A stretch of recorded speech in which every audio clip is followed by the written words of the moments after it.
So I'm a father of one. I gotta find a babysitter. I found Care.com and I was blown away. Through the platform, I was able to find local and experienced candidates along with their reviews and rates, which were way more affordable than I anticipated. Care.com really put me at ease knowing that they were all required to go through a background check. If you're like me and you need to find someone reliable for your childcare necessities, check out Care.com. Find the ideal sitters for your childcare needs. When the whole family comes together to watch the game, nobody wants to miss a second of the action to run to the grocery store. With Instacart, you can get all your weekly groceries in as fast as an hour. Less time shopping means more game time. Let's go. Visit instacart.com to get free delivery on your first 3 orders. Offer valid for a limited time. $10 minimum per order. Additional terms apply.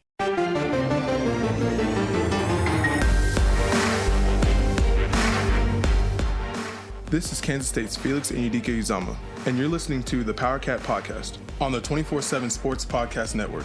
Make sure you're subscribing to this show on your favorite podcast provider.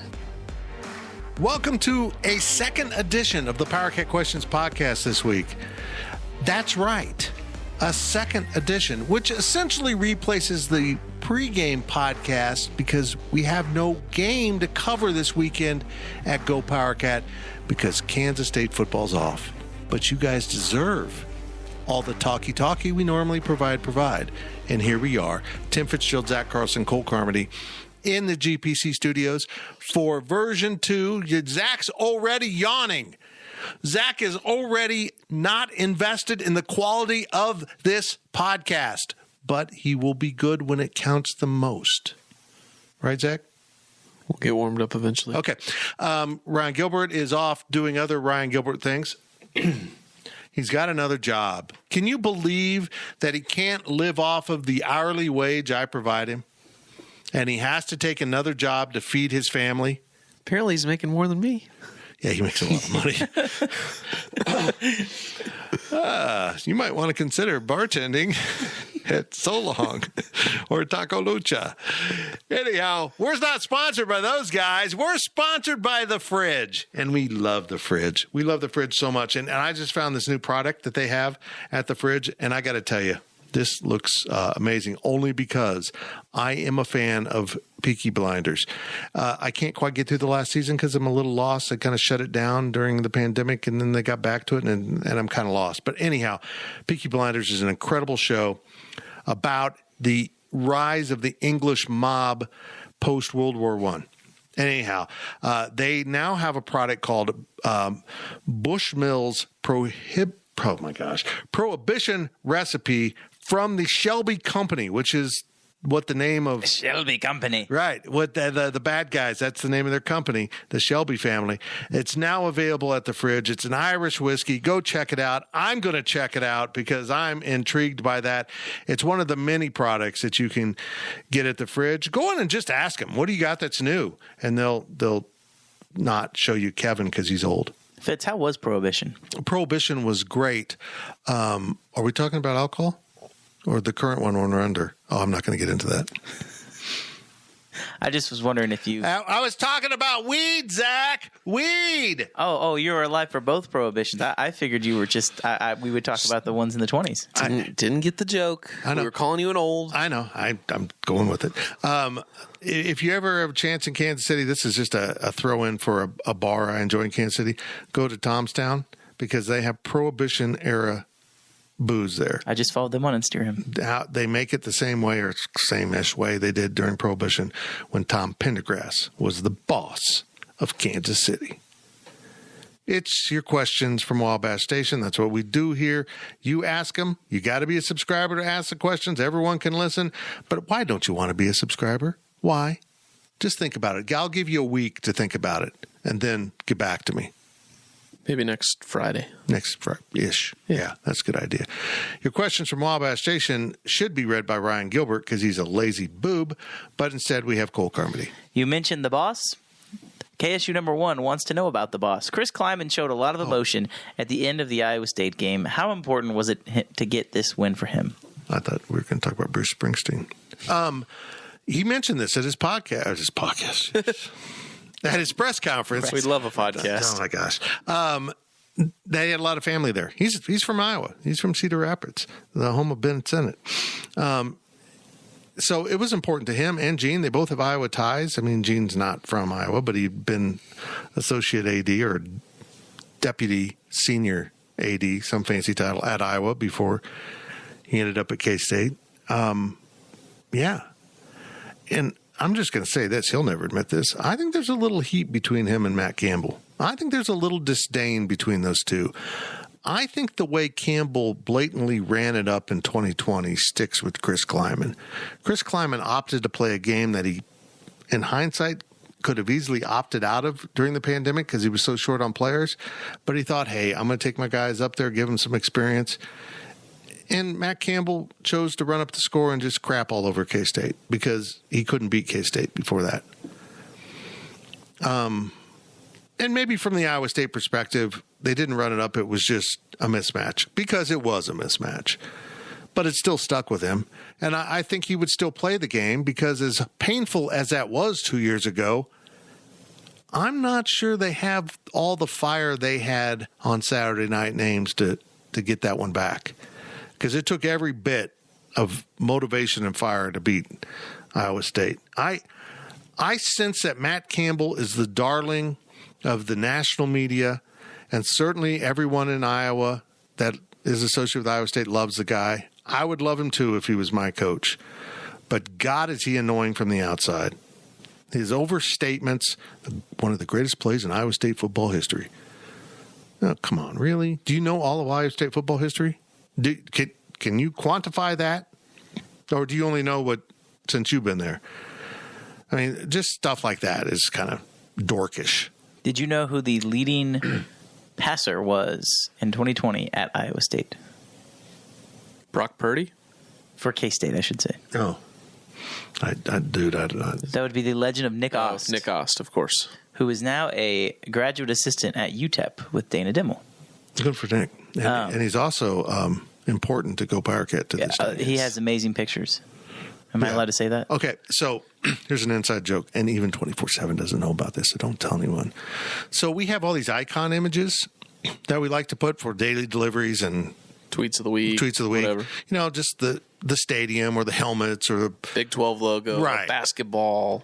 But all photos need to have a tag with them.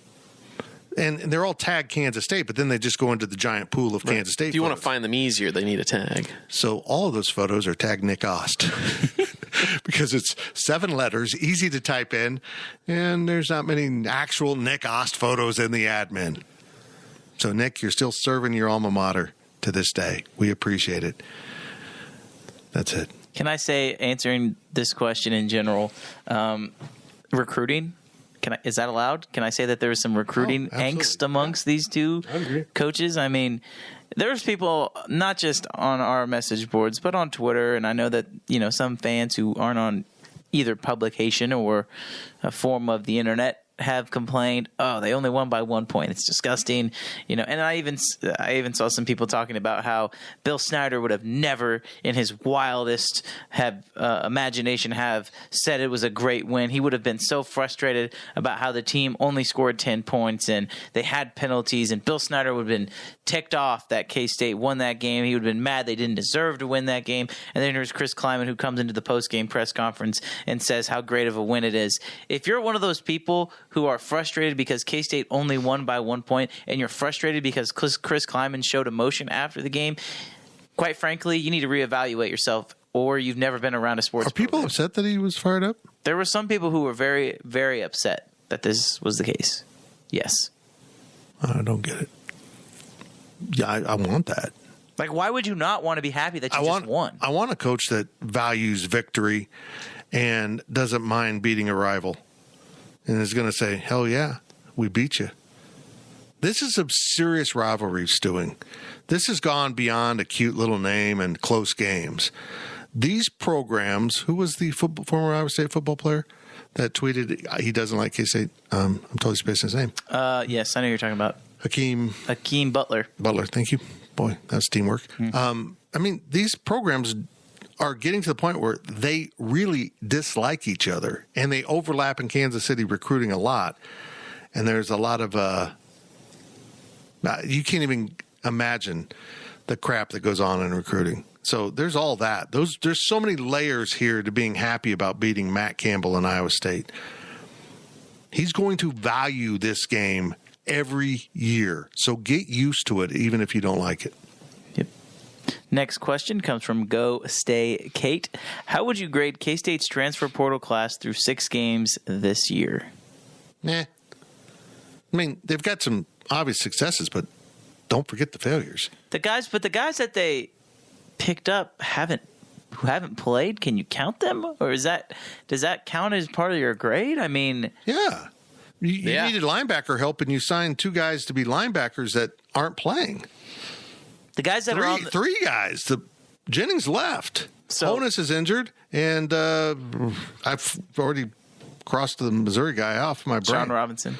Yeah, he's gone. They swung and missed at linebacker. They ended up with one junior college guy, right, that is okay. He's not even counted as a transfer portal guy, though. Right. He goes into the recruiting class since he spent 2 years at junior college. This is the fourth season for Chris Clement at K-State. 4th transfer portal year. This is the worst one by far. And that's no shot against the guys that are playing. Josh Hayes has been awesome. Yeah. Kobe Savage. I don't He's a junior college guy. I don't agree with that. Oh, I don't think there's any doubt about it. If you just look at transfer portal. James Gilbert, Jordan Brown coming in. Harry Trotter. Was Harry Trotter a Harry transfer? Trotter was here. Was he here? Okay. But he did transfer elsewhere. There is absolutely no way K-State's 5-1 with Will Howard at quarterback. Oh, yeah, there's that Martinez guy. We kind of forgot about it. That kind of makes up for a lot of things, Okay, yeah. Okay. right? Makes up for a little bit, but as far as a class, Yeah, the overall, class kind of fell apart. Josh Hayes, Oh, I said him. He's awesome. those two Josh guys Hayes and alone. Adrian Martinez is it. He's a superhero. You look at the other years, you have bona fide guys each year. You don't have Heisman contenders. But you don't need to be a Heisman. You don't need to have a Heisman contender to say that you're not a good class. Who's the best transfer portal guy, most impactful guy to come to K-State? Russ Adrian Yeast? Martinez. Adrian Martinez. Outside of Adrian Martinez? Yeah, Is that what yeah, you're that's asking? what I'm Yeah. saying, yeah. Russ Yeast? Yeah, Riley probably. Moore. Reggie Stubblefield? And who'd you Riley Moore. He was injured a lot. Yeah. Could have been. But, I mean, that Briley Moore's a perfect example of why James Gilbert? they don't have that layer of player with this group. They've got 2 guys that are really important, and that's kind of it. So that's, yeah. I understand that, and I just think you have to judge it off of the best player, not the worst player. You have to judge it by the hits, not the misses. Well, there's a lot of misses. But That's the problem. That's the thing. They didn't miss very bad the first 3 Fast. years. Yeah. Yeah. They missed very badly. Just because you hit very well doesn't excuse you for missing. But I think there is a lesson to be learned by the staff, and I think they would admit this, that they recruited, I think was that, they recruited Brandon Jennings on raw, incredible talent. And they missed out on the fit. And they always talk about the fit. We got to find guys that fit. And I think that's a part of the reason why they come back and keep emphasizing it. I knew that dude wasn't a fit. I just knew. When I met him, I'm like, oh boy, you look the part, but you don't sound the part. But you look at Sean Robinson. I mean, there's no way of knowing that his personal issues would arise before he came to K-State. You had no way of knowing that he wasn't going to be able to play. Well, it'd be the same with That an doesn't injury. excuse it. Yeah, it's the same with an injury. Will Honus. But doesn't Honus is excuse different. it. He's different. He's had a history of injury. So that is a calculated risk you take. Sean Robinson, I think it's just honestly it was bad luck, and if he's the only one that doesn't end up playing, I think we just kind of say, huh? If you want to know how bonded this team is, the fact that Will Honus has found out he can't play football anymore and is still here means he wants to be part of this group. Yeah. That's pretty interesting to me. I'll say this. Next year is an open scholarship, no limit. You got to stay under your 85. There's going to be so much movement from the coaches. I'm not talking K-State specific, but around the country, clearing out their roster. You can't play. You can't play. You're not developing. You're out. They're going to run off so many players. There's going to be so many players in the portal will make everything else look sad. Mm-hmm. So if you do have players that don't fit your culture, dump them. And I am talking about K-State. If you got guys in the locker room and they're like, well, I'm not playing. I don't know why I'm here. Okay, you're gone. How many of those guys does K-State I have? don't think there's any. If they are, they're young and dumb. Yeah. They think they're still high on being a high school football star and not realizing this is a whole different world. Mm-hmm.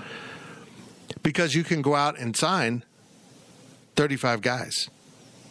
You can load up on the portal if you need to. So how would you grade it then? If you were to give it a letter I'd grade? give it a B-, which I think is the lowest grade they would have gotten in that, like Zach said. But Adrian Martinez is pretty good. It's one of the old, if we were to compare it to baseball, K-State's been very good at getting base hits and singles, and they've probably been hitting around 320. If we're to make this baseball, they're like a 320 hitter. They're an all-star who gets on base and can get base hits. But this year, they have been swinging for the fences. Not in an Aaron Judge-like No, I was going to say scenario. they are Aaron Judge over the last 2 weeks of the season. Adrian Martinez is the home run. The strikeouts are the rest I of would the say guys. Joey Gallo or Cody Bellinger, but yes. We're getting a little too down the rabbit hole there. Yeah, I'm going to give it a B+ because Adrian keeps it up. But yeah, interesting class for sure. Next question comes from ContraCat. What would it take for Big Noon kickoff or College Game Day to come to town? Win at TCU. Oklahoma State is unbeaten coming to town. Or is it the Texas game? You got to hope that everybody else that's important loses, like Alabama, No, that's true. Ohio State. Again, I'm not looking at anything else going on that weekend. That's a key part of the formula that K-State can't control. We talked a little bit about it on the way home from Ames, but I think it's more. Now I'm starting to think it's more the Texas game. Because if K-State can beat TCU, they can beat Oklahoma State. They've started to become more established. That second game of the homestand, that last game of the homestand, they're playing Texas, who's probably a top 15 team.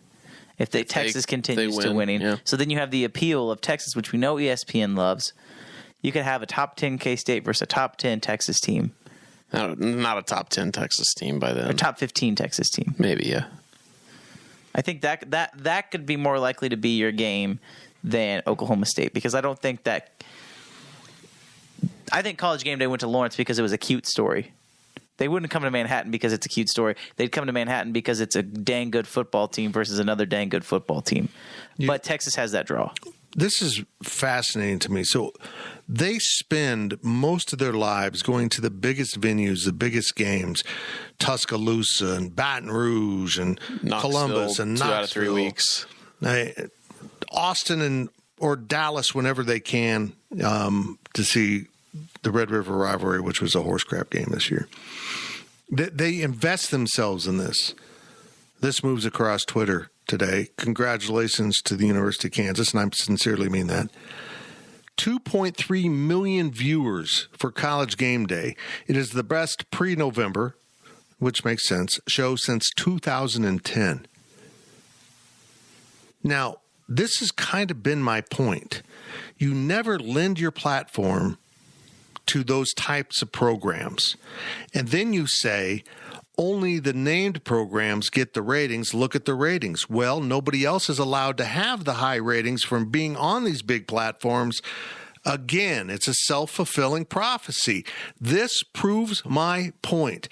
There are so many more stories to be told in college football than ESPN typically allows to be told. I bet you in some corners of the ESPN offices, they regret this. They regret this in the middle of negotiations with the Big 12 over a new contract without Texas and Oklahoma, because this blows up the notion that only those schools can get ratings for your network. And I am watching them manipulate the other games in this conference to avoid lending credence to the argument that the Big 12 will be fine. They put the worst game on the only national platform on Saturday. It got the worst ratings they've had on a national platform. And what I mean by that is an over-the-air ABC game, which is, or Fox, that Fox has rights to, since the last 10 years. The only year that was worse, they were on FS1, proving my point.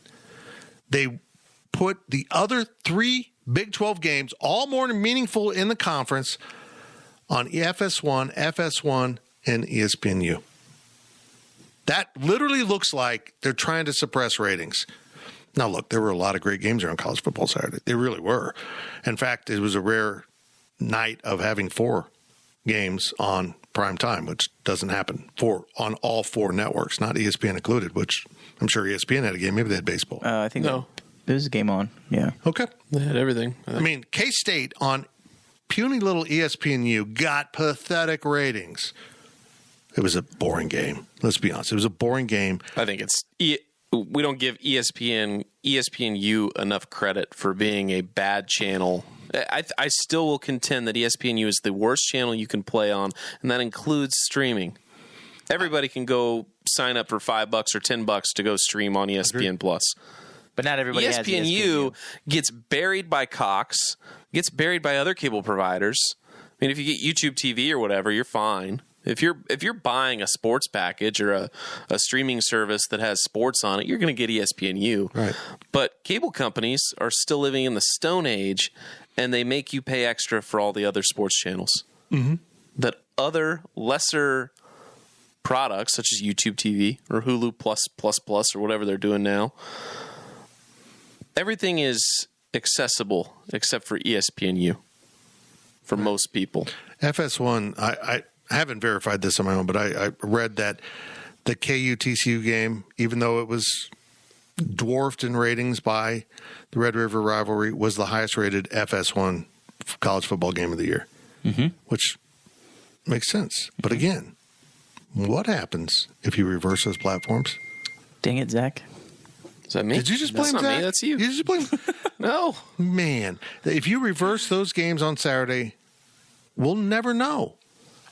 If Texas and Oklahoma are on FS1 and KU and TCU are on ABC, we'll never know what the ratings would have been because they don't want to do that. It's like ESPN's always betting on the favorite. We're better off picking the favorite. We're going to win.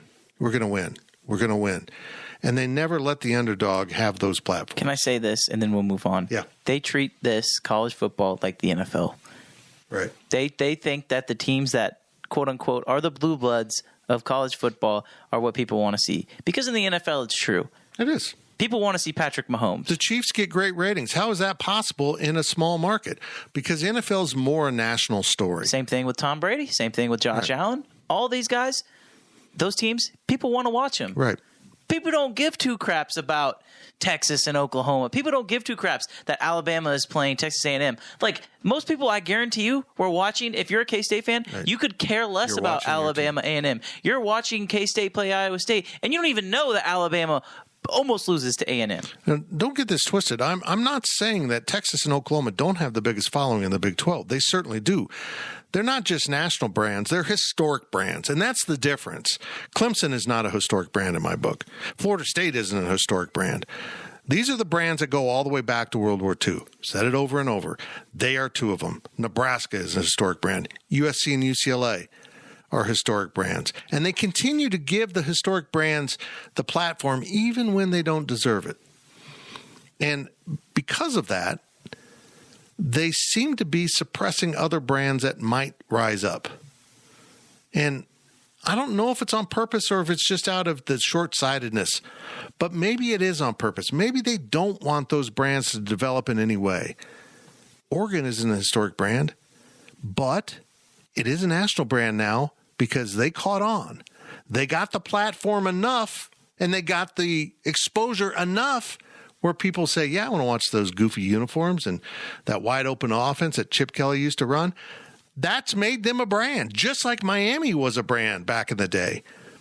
They don't want that to happen because then that brand drives more money out of their pocket for rights fees. That's all this is all about. It's about we want to consolidate where we put our money and only promote those programs. And it's time people push back. And I'm going to tell you, 100% certainty, folks at programs such as Oklahoma and Texas don't want that. They are very worried about that. They get very nervous. They just think, seriously, those people think they have the only viewers. Nobody else watches any game. And again, what happened with KU and TCU proves it completely wrong. Last question of the first half comes from Florida Cat 90. How big is it for K-State to have Avery Johnson playing in the All-American game, the Under Armour All-American game? would like to specify here. Big? I don't know. It's cool. It's really cool. It's horrible if he gets hurt. Yeah. I mean, it's really neat. I mean, because those are elite players. For the most part. How many series is he going to play, though? Yeah. There's 3 quarterbacks probably on each team. Yeah. He probably plays a quarter max. You know what it is, though, guys? This is important for not the class of 23, but this is important for the class of 24 and the class of 25 to say, oh, that's where I want to be. Oh, this kid's committed to K-State. Right. Oh, my goodness. I got Taylor right in my phone right here talking to me right now, telling me to watch the game. That's probably where it comes in. He's going to be texting people during the game. Because this is the quarterback of the future. If I'm a receiver and I'm watching Avery Johnson play and I'm in the class of 24, the class of 25, and I got, these coaches in my phone telling me this is the guy that you're going to play with. Your quarterback's on TV right now. Take a look. Zach, I'm going to state this straight up to our subscribers.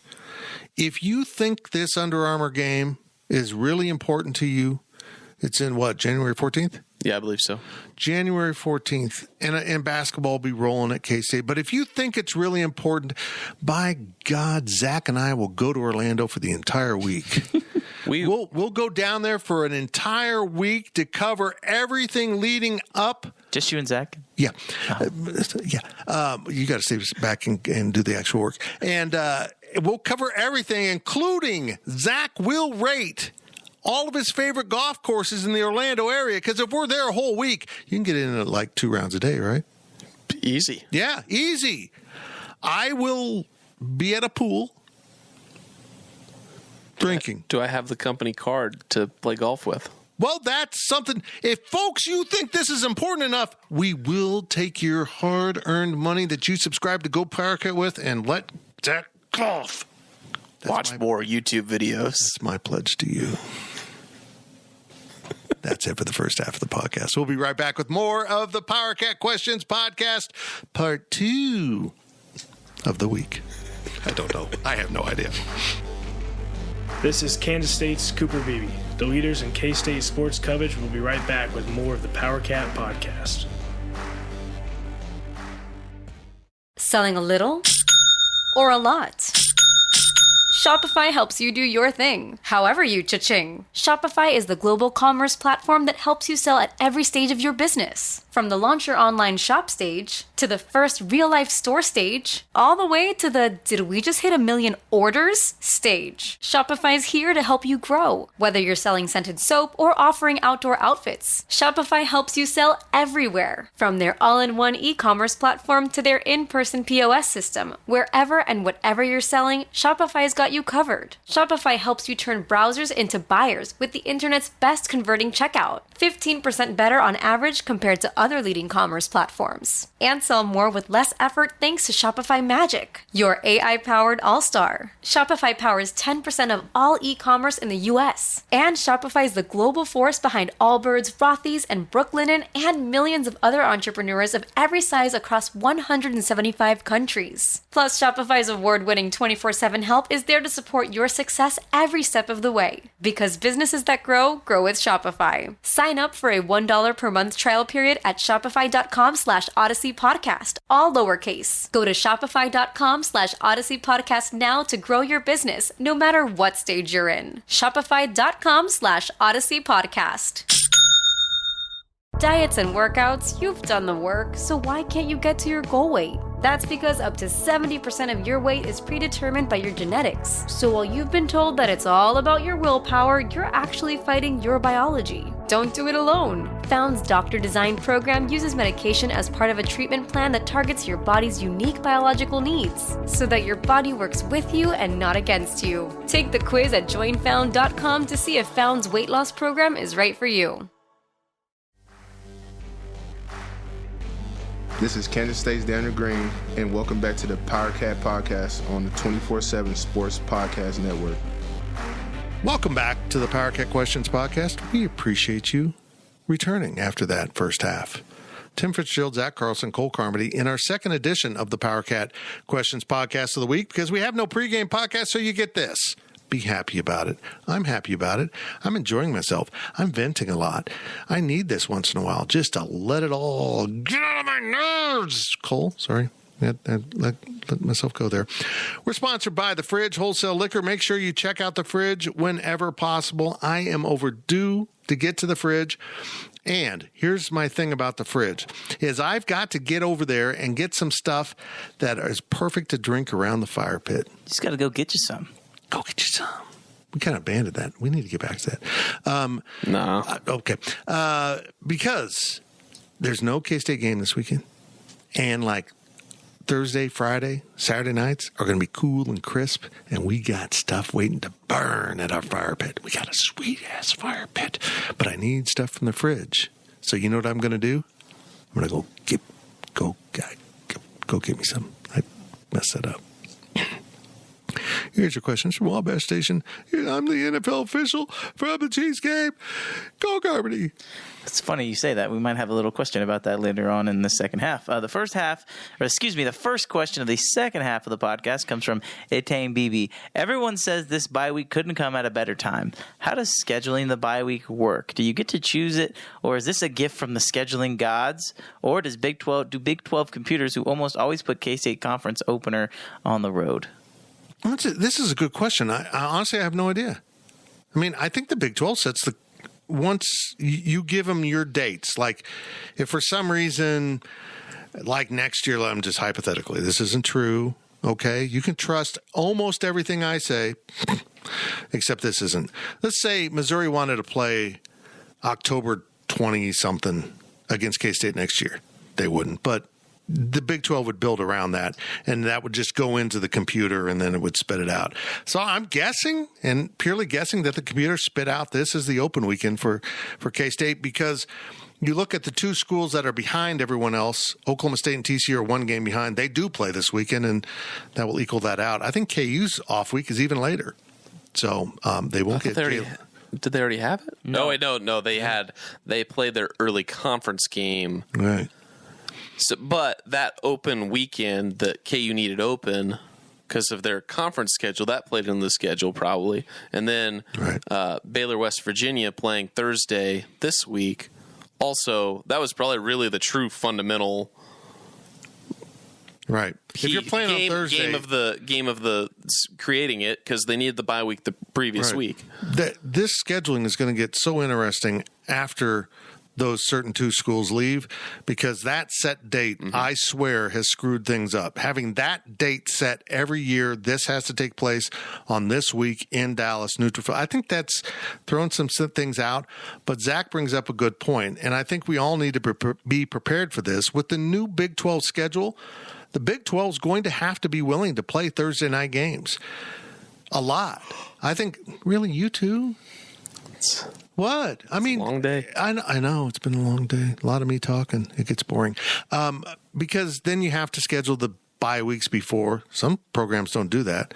I think UCF has only played like 2 Saturday games this year. Yeah, it's weird. Wow. And Gus Malzahn is not happy about that. But that's stuff the American has had to do to promote their product, and it has been effective. And I don't think it's a bad blueprint for the Big 12 to follow as you want to prove that we can have a national following. Look at the ratings for our Thursday night Baylor and BYU game. If they play again, it'll be huge. So, get ready for that. But I think the computer spit this out, but I will check on that. I'm interested in that. You know how cool it would be if Gene Taylor was like, actually, I want to have our bye week on week 7. Who cares what anybody else says? We are not playing this week. I know that's not how it works, but I know, but could.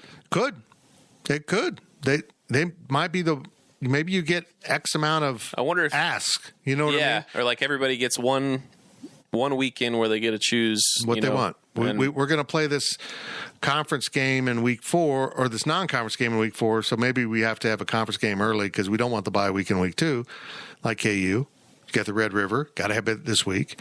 Maybe there's people out there setting we want to play this game in a certain week. The one thing I wish the conference would do, and this kind of gets less important. I wish they would pair up better opponents for the final weekend. If you're going to continue, now look, the NCAA is considering moving the season up a week, so the final weekend becomes optional again, like it was for most of football. There was very few weekends, or few teams playing that weekend. Now everyone plays because you need it for the 12th game. I like K-State and KU that weekend. I think it's brilliant. I mean, nobody's asking anyone to go out of state to go cover a game. Not cover a game, to go watch a game. Like if you're the family, you can still do. I'm fascinated to watch the tailgating on Thanksgiving weekend. Oh, it's going to be crazy. Yeah, there's going to be people out there with full turkeys and the whole bit in that parking lot.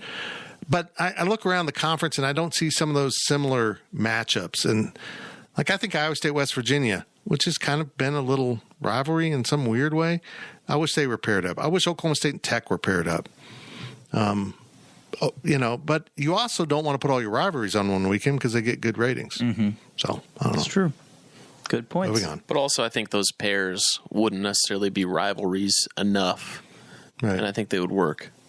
Baylor, TCU, Oklahoma State. Tech. And you know what? I think you want to, you probably, if you're the Big 12, you probably want to avoid matchups where you may have a rematch for your conference championship. Yeah, it's hard to do that. I mean, that's why they moved Oklahoma State off that because they've been consistently good. I think with the new conference, it's going to be even harder to predict that. But, I mean, if you're looking at, if you bring in the Four Corner schools minus Colorado because nobody wants them, you don't play BYU Utah, you play BYU Arizona, and you play Utah Arizona State that weekend or something. You don't want the Holy War? The Holy War. Final game of the season?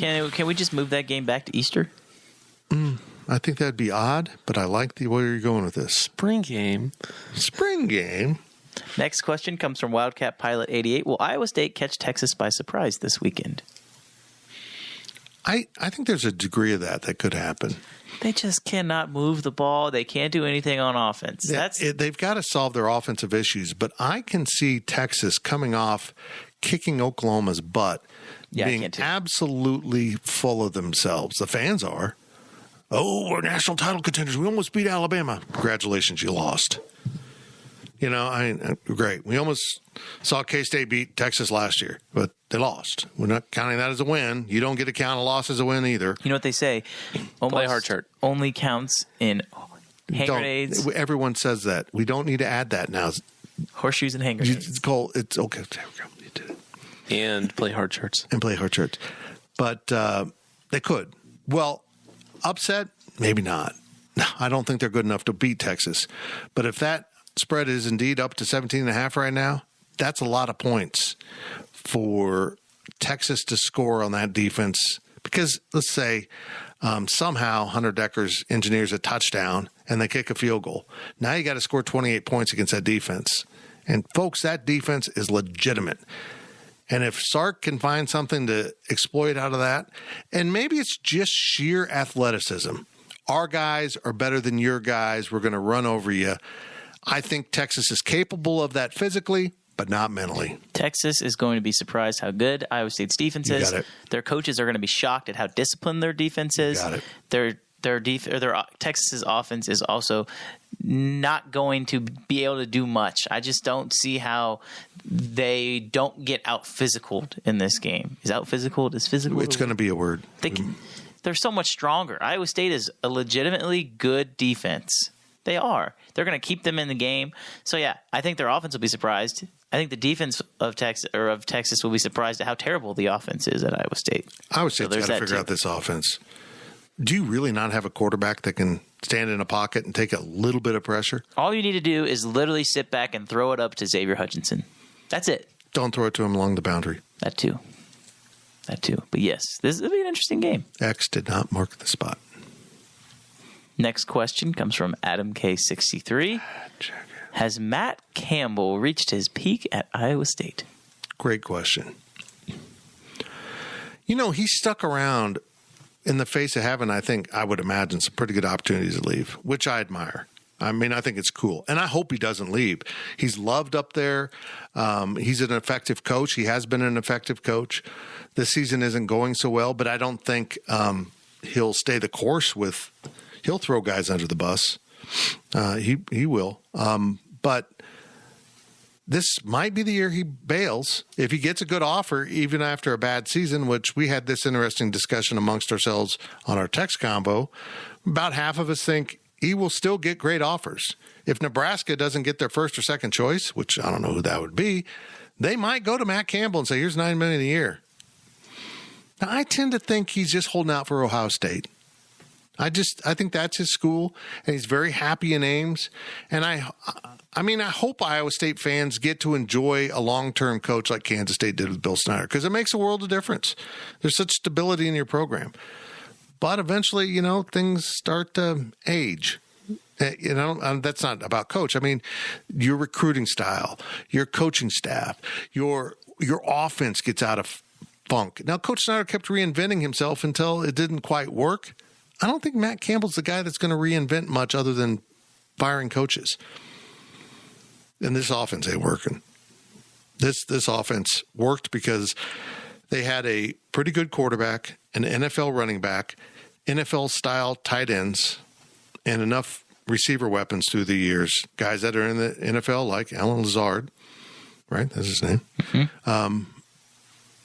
So, yeah, he's done a good job recruiting. But what I'm shocked at is when they had so many key players that were obviously not coming back, this is what you had on the cupboard?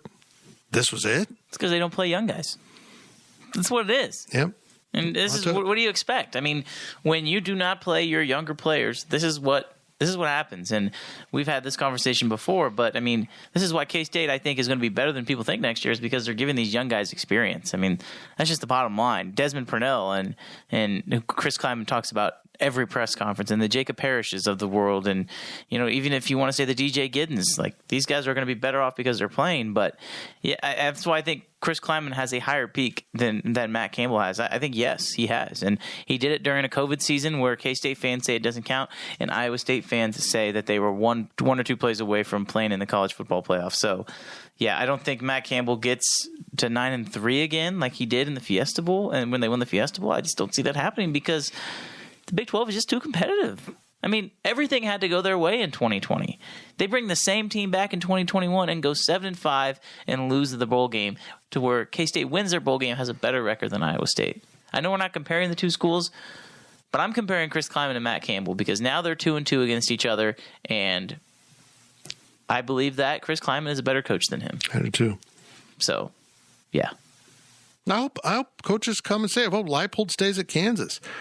Particularly as we move into this new Big 12, stability is going to be really important. But you have to understand, the new college football that we're about to head into, if the Big 10 or SEC wants a coach, they can buy it, period. It's just going to be it. It's going to be like the transfer portal for coaches. I mean, if they want your coach, they will have the money to buy it. Look at what Jimbo Fisher got from Texas A&M. If they want your coach, they will buy him away from the university that we thought he'd never leave. And now they owe him like $40 million if they fire. Oh, no, it's like 80. Oh, yeah. Why would they ever fire me out of there in Texas A&M? I think Matt Campbell has peaked at Iowa State. I don't think he's ever going to be higher than what he's been. I think a Big 12 championship loss is about as high as he's going to go. Matt Campbell and Iowa State fans are like that kid in high school who was super, super popular, and then he never went to college. He just hangs around his hometown and always consistently talks about the good old days while he's still hanging out with the same friends he had and dating some girl that he met in high school still. Right. And they always reminisce. That's all that Matt Campbell is. Right, Zach? Zach went to college. Oh, that's right. I have a degree. Yeah, I agree. And I just come back to this. I mean, I appreciate Iowa State fans so much. They're so passionate. They're so loyal. I mean, they put 60,000 fans in the stands for that game. That's impressive.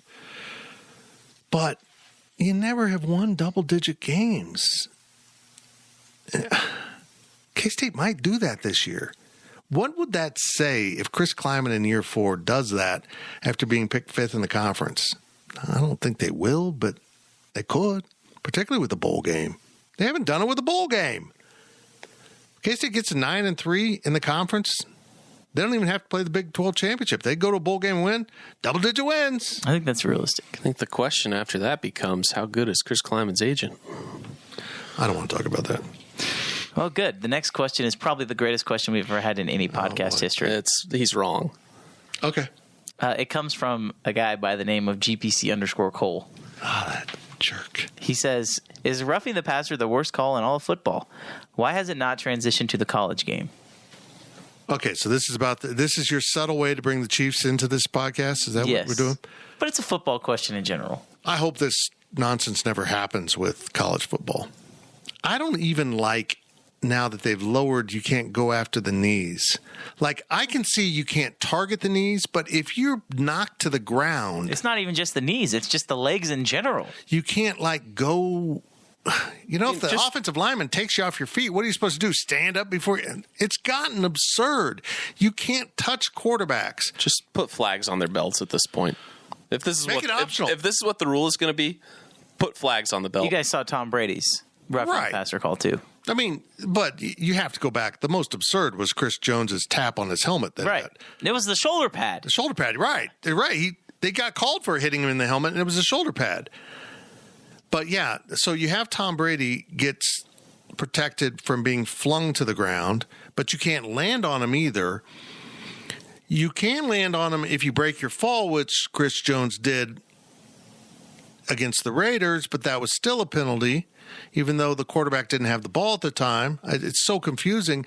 But later in the game, Mahomes gets flung to the ground more violently than Tom Brady did. No penalty. The NFL gets so risk adverse. They get so scared. The Dolphins screwed up the Tua situation, period. We all know it. But this doesn't solve it. The problem wasn't the way the rules called. The problem is the way the Dolphins handled a concussion. That's what should be addressed, not watering down the game more and more. And if this starts to creep into college can't afford it. The NFL can afford to piss off a lot of fans because they have... Folks, if you don't realize, the NFL dwarfs anything in college sports.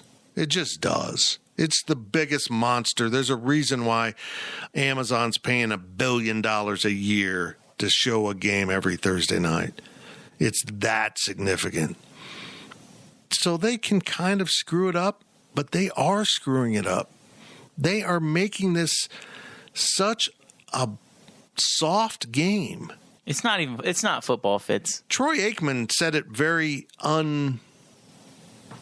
unpolitically correct in how he said it, but the thought is, quit making this anything other than what it is. This is a violent sport in which you risk your health to play it. And everyone who puts on the uniform understands that. I saw an incredible clip of Tom Brady from early in his career when he slid and someone just absolutely teed off on him while he's in the sliding position, and it wasn't a penalty back then. How, I don't know, but it wasn't. You know what he did? He got up and played football. And now, if he's touched, he whines. If he doesn't have 100% protection, he whines. That's what we've done. We've just turned football into being so soft. So why has it not transitioned to the college game? Oh, it will. It will. As soon as the administrators get together and go, the chancellors and presidents go, well, we might get sued for a concussion. Because I've seen K-State defenders absolutely destroy some opposing quarterbacks this season on blitzes. Right. And in the NFL, it's probably roughing the passer. Think about how many sacks Felix has gotten where he's fell on top of the quarterback, or Jalen Pickle, Eli Huggins, these big men that just fall on top of these quarterbacks. That's roughing the passer in the NFL. Look, really, what would get rid of roughing the passer in the NFL is if you give the refs the power, like a boxing ref, to call a sack, like a TKO, just like plays over, that's a sack. You're down where they got you. Right. Congrats, you're not injured. And you should be able to designate that at pregame. Chiefs wouldn't want that because Mahomes gets out of trouble all the time. Right. But the Buccaneers would want that. They probably wouldn't. They like having the slightest thing called for 15 yards. I don't know. It's a mess. They're screwing up the sport. And that was the worst call you've ever seen, right? Am I not the only one? No, Chris Jones's one with the shoulder pad was the worst. Okay, well, those two are the two worst roughing the passer calls I've ever seen. Yeah. This one was so bad because the rule was meant if you intentionally put your body weight on, because guys would do that. They would get the sack and then just fall with their hands out their side to put all their body weight on them. That's not what he did. The best part of the referee's explanation was that possession of the ball didn't matter because it came after the penalty. No, it didn't, actually. It wasn't a penalty until he fell with his weight on the quarterback. You have already said that, and he had the ball instantaneously. Yeah. He couldn't put his right arm down. He was holding the football. It was incredible. But I talked to you guys in between our recording today. I'm beginning to really worry about the NFL. Might have undue influence on some officials. I'm seeing so many weird things from officials in an era in which we're seeing sports gambling, sports betting skyrocket. I've never seen an NFL game where an official manipulated the course of the game as much as what I saw between the Raiders and Chiefs. The Raiders literally got every call early in the game. It got up 17-0. They made a critically bad error in a call, and the Chiefs got virtually every call after that, and the Chiefs won. That is exactly what a game would look like if officials were manipulating it for gamblers. Exactly like that.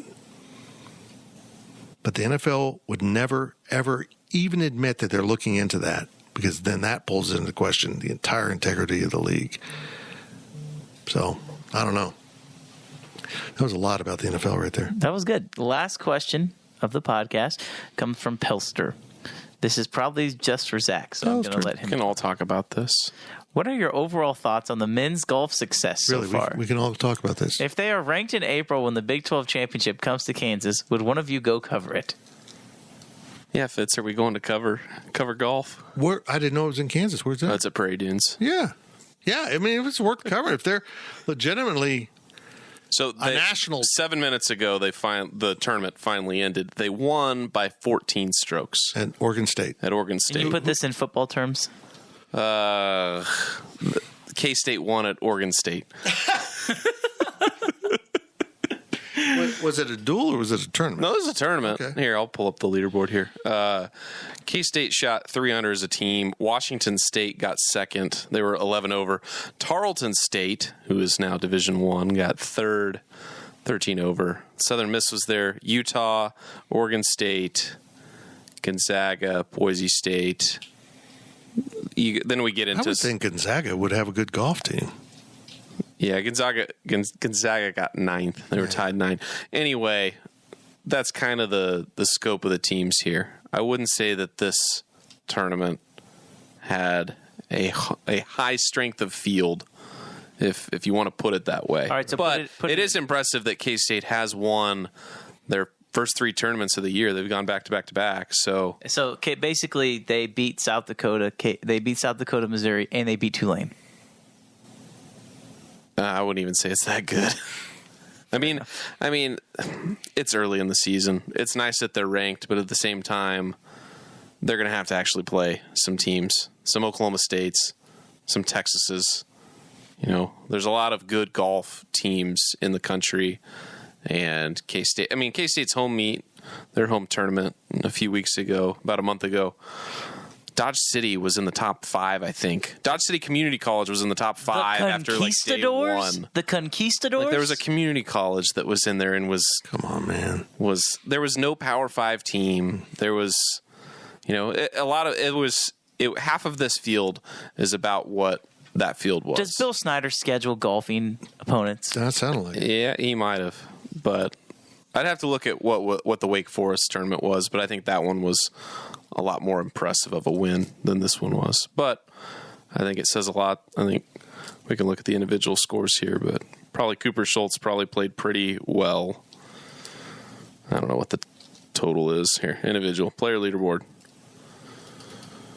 Nicholas Mason was the top K-State player at -2. Shout out my boy Nick. Will Hopkins was even. Do you know Nick? Nope. Okay. Cooper Schultz was +4 for the tournament. But that's 3 guys. Cooper is a machine. Lorenz Schergen was actually 9th as well. So Lorenz? and Tim Tillman's. Actually, Cooper Schultz. Jeez. Cooper Schultz was 17th. He was the 5th golfer. His score didn't even count for K-State in the team score. Coop.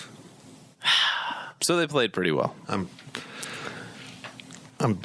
Thank you for all that. There you go. So, Scoop, Tim. will we go and cover them? Probably not. But if they make the NCAA tournament and they're in the match play at the end, that is definitely worth going to because that's fun.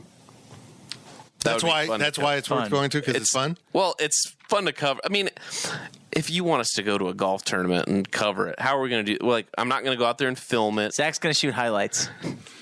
No. I can do play-by-play.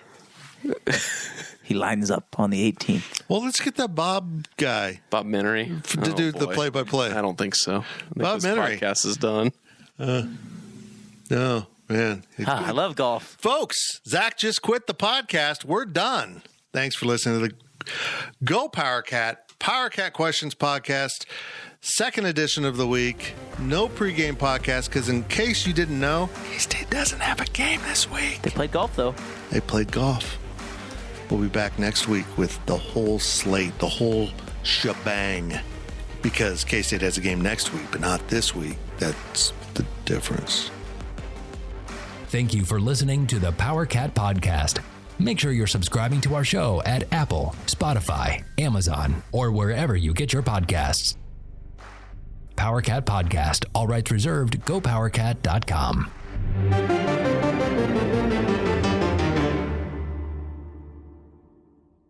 With Blue Link Plus, you can access your Hyundai Tucson Limited remotely. Doors unlocked, temperature set, lost car found. There it is. Get complimentary class-leading Blue Link Plus. Call 562-314-4603 for complete details.